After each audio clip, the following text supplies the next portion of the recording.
es Teresita Blanco, the Artsy sister, and today we're reading Saturnastra, Karina. This is Lesson 7, Part 1, on privacy and other nonsense. A week passed uneventfully. The students returned to their daily happy routine. From time to time, they saw Karina outside of school as she went about her nonsense. She was currently making and installing birdhouses. Around them, she was planting sunflower seeds with cardinal climbers. The two plants functioned well together. From time to time, as Karina did her little chores, she would enter a trance, and she would forget where she was and the people around her. Such trances are common about those who get really into what they're doing. Before they know it, the task is done. During her little trances, Karina would sing to the little plants, and some would germinate and grow a little faster in response to her touch. Of all her siblings, she had the best green thumb. It was during those days when the men found her most charming. Still, there were many who thought the whole gardening scene was a type of publicity stunt, or something to try to make the tyrant of her brother seem more approachable.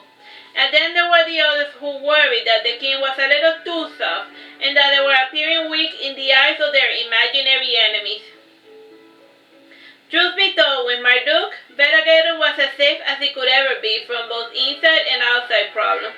Sure, the odd weed would appear from time to time, but nothing that a diligent garden would not address quickly.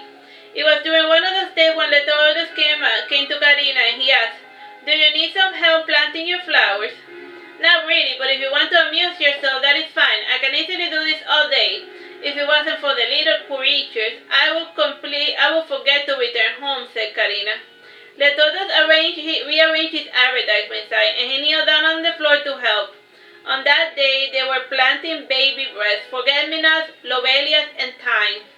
On the nearby guard tower, Karina was placing on the battlements a couple of air plants, Spanish mosses, and acmea plants. The soldiers thought it served no strategic purpose, but it at least gave them something nice to look at during their routines. Letordos asked, How long have you ever gone planting without taking a rest?" "Once I went for 2 years. I planted an entire field of lilies, all of different colors. I was interrupted from my abstractions by my brother who asked me to come to this continent, and now here I am living in Veragerung with nothing to do with my time," said Karina. "Why did your brother ask for you?" inquired Letordos. "Oh, nothing, just to stay out of the way." "It was a bit insulting, really. I was already out of the way. I did not need to be uprooted from my home in order to stay out of the way elsewhere," said Karina. "There must have been another reason," said Letordos. "Maybe you were not safe at home, and so he asked you to move. When I was way small, I too was uprooted, as you put it. And I was perfectly fine at home and happy as a bee, and then we came to live in Veragerung, where I knew nobody and was a nobody to everyone." "You are not a nobody," Letordos said, Karina looking sternly at him. "Every living creature is important. It is those who wish to control you who want you to think that you are nobody. Like your life doesn't matter, like you don't have control over your life or your destiny for that matter. Time? 11 minutes. My mother is nice on you. My mother is nice once you get to know her, said Letordos, chuckling. "We're not talking about your mother, and I am also a little mama girls too, and I am not ashamed of it," said Karina. "Really? Where's she at?" asked Letordos. "Hi, Mom," said Karina, waving. Letordos looked over his shoulder and he saw a maiden who looked nothing like Karina, waving back at him.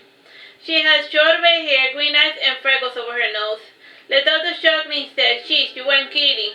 Now that I know whom to keep an eye out for, I see that she has always been in your general vicinity." "She keeps a respectable distance," said Karina. "The more she respects you, the more distance she keeps from you." "Huh?" said Letordos, not getting it. "Don't worry about it," said Karina, smiling. Letordos chatted with Karina about nonsense and mothers for about 5 hours. He was eventually fetched by his own mother. She was going to nag him a bit, as was her hobby, but she stopped when she noticed that Letordos was with a lady. Wiping a tear from her eyes, she thought, "My little boy is finally growing up."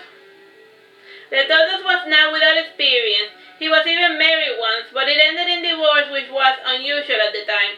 The wife cheated on him, and she wanted him to tolerate the horns, to yell at her, or to strike her or something. Letordos did not do as was expected of the men of his time. He simply cried and then gave her some money and brought her before the judge. He got the marriage annulled on grounds of infidelity. After the incident, his ex-wife was moved by her family to another city and sold out as a widower of sorts.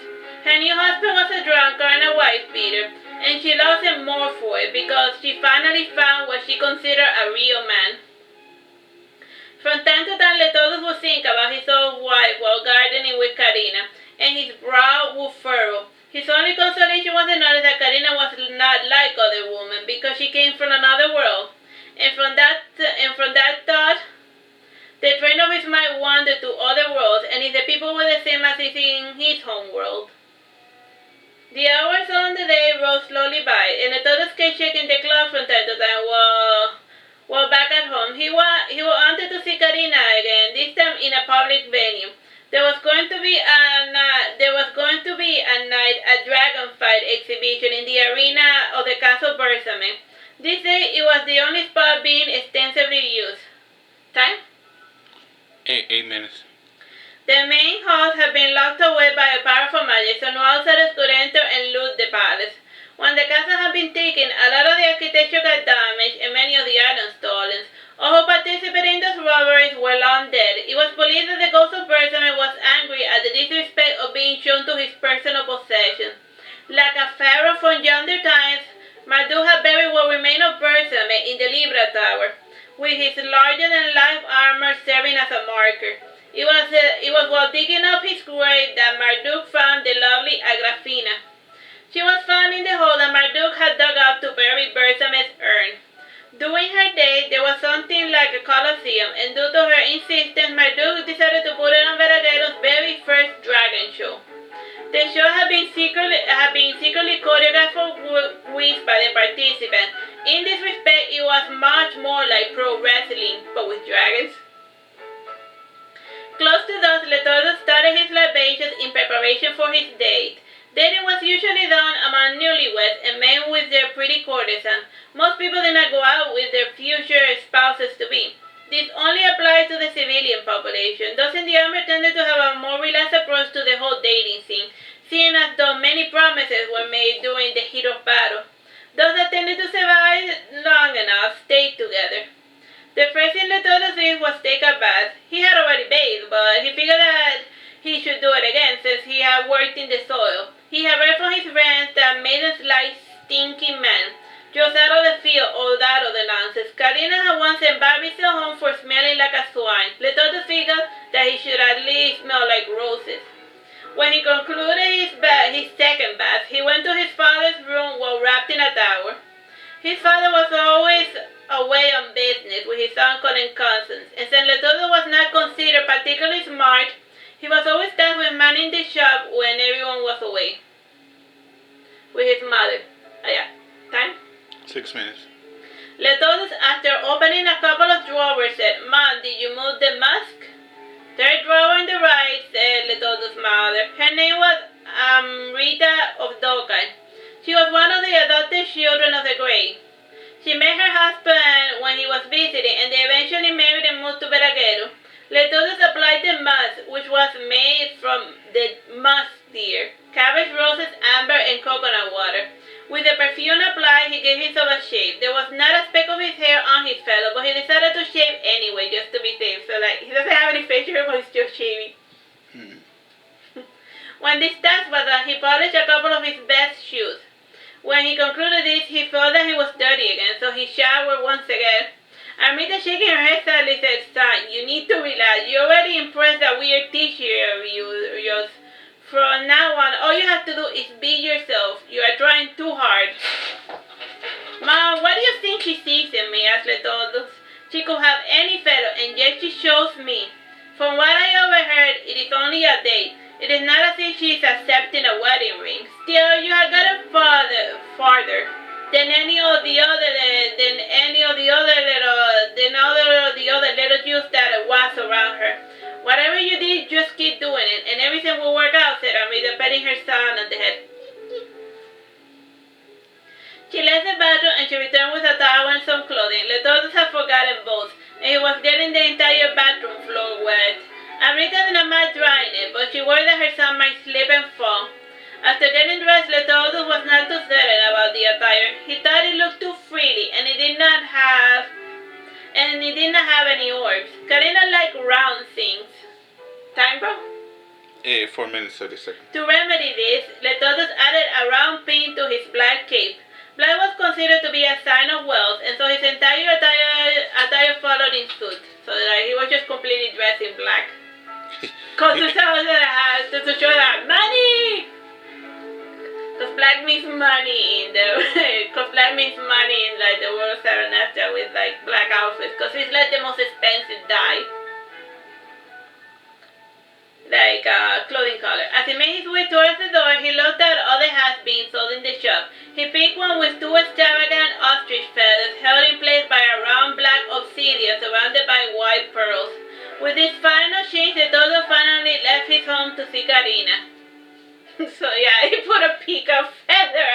I have with a peacock feather, so he's literally peacocking. So yeah.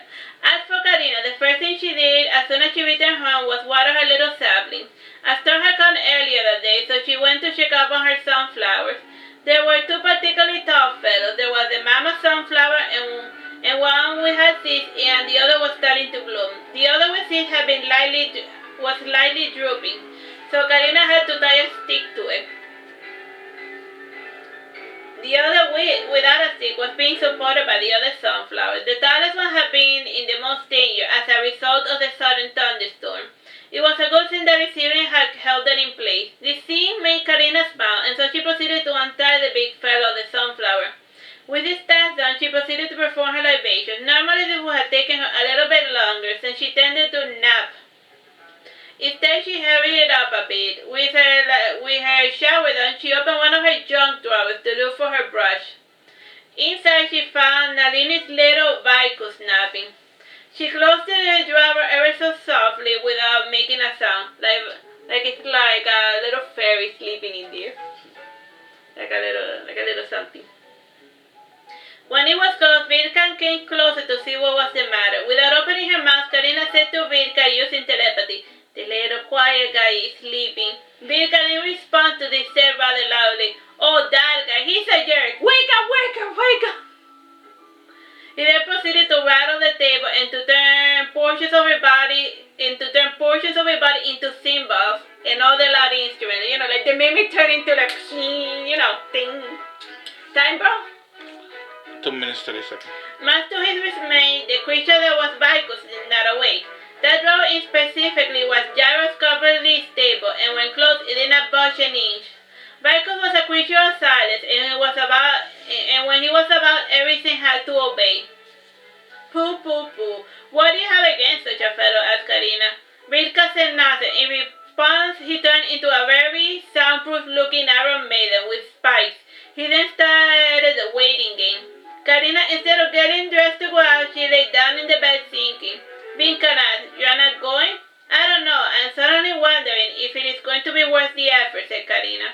"Effort? You're just going out to go see some dragons fight. If you want to talk about effort, try sitting here for hours waiting for his prey to let his guard down," said Vincan, smiling with his Iron Maiden of a face. Like he turned into an Iron Maiden waiting for anything to pass by. Turning to the side, Karina said, "I don't know, it's probably going to be like a huge disappointment at one point or another. You don't have to play if you don't want to. Life is just a game anyway. You can leave the board at any point.